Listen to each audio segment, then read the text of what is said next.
Évangile selon Luc, chapitre 17. Jésus dit à ses disciples, « Il est impossible qu'il n'arrive pas des scandales, mais malheur à celui par qui ils arrivent. Il vaudrait mieux pour lui qu'on mît à son cou une pierre de moulin et qu'on le jetât dans la mer, que s'il scandalisait un de ses petits. Prenez garde à vous-même. Si ton frère a péché, reprends-le, et s'il se repent, pardonne-lui. Et s'il a péché contre toi 7 fois dans un jour, et que 7 fois il revienne à toi disant « Je me repens », tu lui pardonneras. Les apôtres dirent au Seigneur « Augmente-nous la foi ». Et le Seigneur dit « Si vous aviez de la foi comme un grain de sévénévé, vous diriez à ce sycomore, déracine-toi et plante-toi dans la mer, et il vous obéirait. Qui de vous, ayant un serviteur qui laboure ou paie les troupeaux, lui dira, quand il revient des champs, approche vite et mets-toi à table? Ne lui dira-t-il pas au contraire, prépare-moi à souper, ceins-toi et sers-moi, jusqu'à ce que j'aie mangé et bu. Après cela, toi tu mangeras et boiras. Doit-il de la reconnaissance à ce serviteur parce qu'il a fait ce qui lui était ordonné?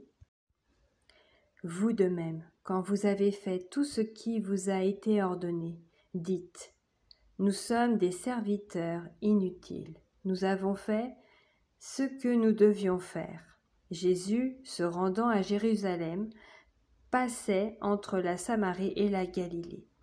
Quand il entrait dans un village, 10 lépreux vinrent à sa rencontre. Se tenant à distance, ils élevèrent la voix et dirent « Jésus, Maître, aie pitié de nous. » Dès qu'il les eut vus, il leur dit « Allez vous montrer au sacrificateur. » Et pendant qu'ils y allaient, il arriva qu'ils furent guéris. L'un d'eux, se voyant guéri, revint sur ses pas, glorifiant Dieu à haute voix. Il tomba sur sa face aux pieds de Jésus et lui rendit grâce. C'était un Samaritain. Jésus, prenant la parole, dit « Les 10 n'ont-ils pas été guéris? Et les 9 autres, où sont-ils?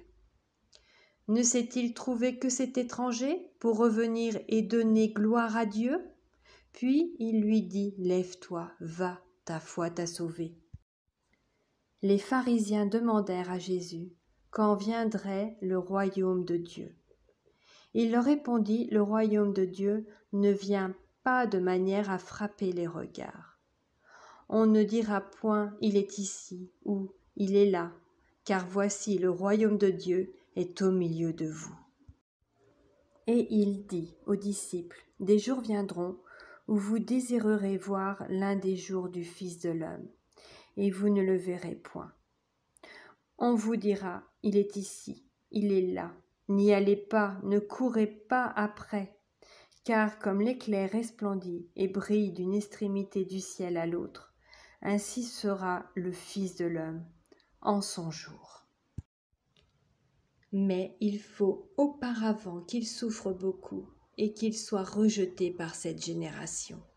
Ce qui arriva du temps de Noé arrivera de même au jour du Fils de l'homme.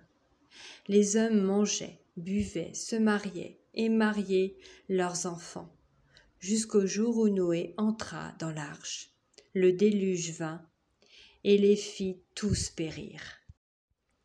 Ce qui arriva du temps de Lot arrivera pareillement. Les hommes mangeaient, buvaient, achetaient, vendaient, plantaient, bâtissaient. Mais le jour où Lot sortit de Sodome, une pluie de feu et de soufre tomba du ciel et les fit tous périr.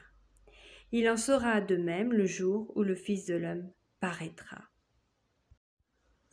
En ce jour-là, que celui qui sera sur le toit et qui aura ses effets dans la maison ne descende pas pour les prendre, et que celui qui sera dans les champs ne retourne pas non plus en arrière. Souvenez-vous de la femme de Lot. Celui qui cherchera à sauver sa vie la perdra, et celui qui la perdra la retrouvera. Je vous le dis, en cette nuit-là, 2 personnes qui seront dans un même lit, l'une sera prise et l'autre laissée.